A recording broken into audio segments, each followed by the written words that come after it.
ইলিয়াসকে গুম করা হয়েছিল, তার রক্তের সাথে আপনারা গাদ্দারি করছেন। স্বাধীনতার এত বছর পরেও বাংলাদেশের মানুষ এখনো স্বাধীনতার স্বাদ গ্রহণ করতে পারে নাই।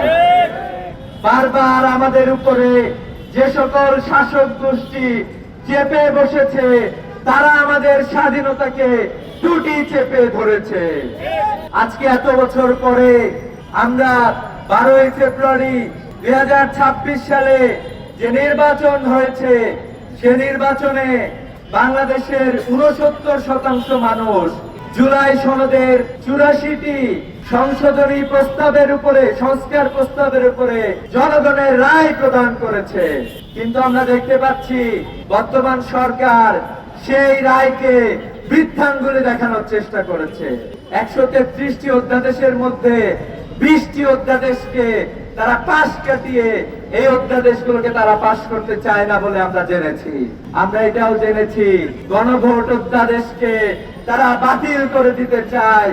আমরা বলতে চাই, বাংলাদেশের গণমানুষের ম্যান্ডেটকে আপনারা এভাবে ছুঁড়ে ফেলতে পারেন না। জনগণের আকাঙ্ক্ষা অনুযায়ী বাংলাদেশের সংবিধান রচিত হয়।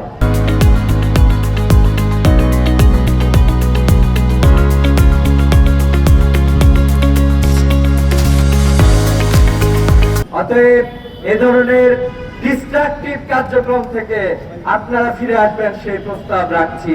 আমরা আরো দেখতে পাচ্ছি গুম প্রতিরোধ যে অধ্যাদেশ ছিল সেটিও বাতিল করার চক্রান্ত চলছে। মানবাধিকার যে অধ্যাদেশ ছিল সেটিও বাতিল করার চক্রান্ত চলছে। আমরা বলতে চাই, আপনারা শহীদের রক্তের সাথে গাদ্দারি করছেন।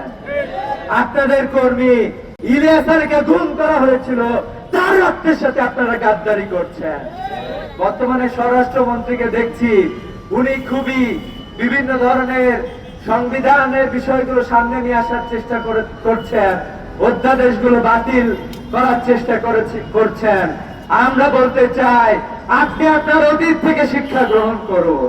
আমরা এখনো বর্তমান যে প্রধানমন্ত্রী আছে তার কাছ থেকেও আমরা শুনেছিলাম, উনি তার নির্বাচনী প্রচারণায় হ্যাঁ ভোটের পক্ষে উনি ভোট চেয়েছিলেন। কিন্তু আজকে আমরা একটি মুনাফিকি দেখতে পাচ্ছি, হ্যাঁ ভোটের পক্ষে উনি ক্যাম্পেইন চালাইলেন, কিন্তু তার দল অবস্থান গ্রহণ করেছে না ভোটের পক্ষে। অর্থাৎ জুলাই সনদ তারা বাস্তবায়ন করতে চায় না। প্রধানমন্ত্রী এখনো তার মুখ দিয়ে কোনো কিছু বলেন নাই। আমরা এটা বিশ্বাস করতে চাই যে স্বরাষ্ট্রমন্ত্রী তার জায়গা থেকে কথা বলেছে। প্রধানমন্ত্রী সহ বর্তমান সরকারের যারা সংসদে গিয়েছেন, তারা জনগণের যে ম্যান্ডেট রয়েছে সে ম্যান্ডেটকে অবশ্যই পাশ করে নিয়ে আসবেন। আপনারা এটা করতে বাধ্য থাকবেন।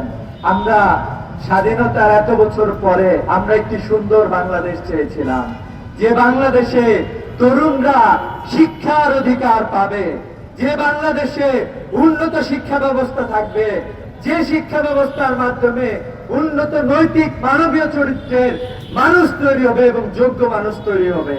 কিন্তু আমরা দেখছি সেই শিক্ষা ব্যবস্থা তৈরি করতেও আমাদের সরকারগুলো বারবার ব্যর্থ হয়েছে। স্বাধীনতার এত বছর পরে ইসলামী ছাত্র শিবিরের পক্ষ থেকে আমরা একটি সুন্দর শিক্ষা ব্যবস্থা, একটি সুন্দর শিক্ষানীতি প্রণয়ন হোক, এই প্রত্যাশা আমরা রাখছি।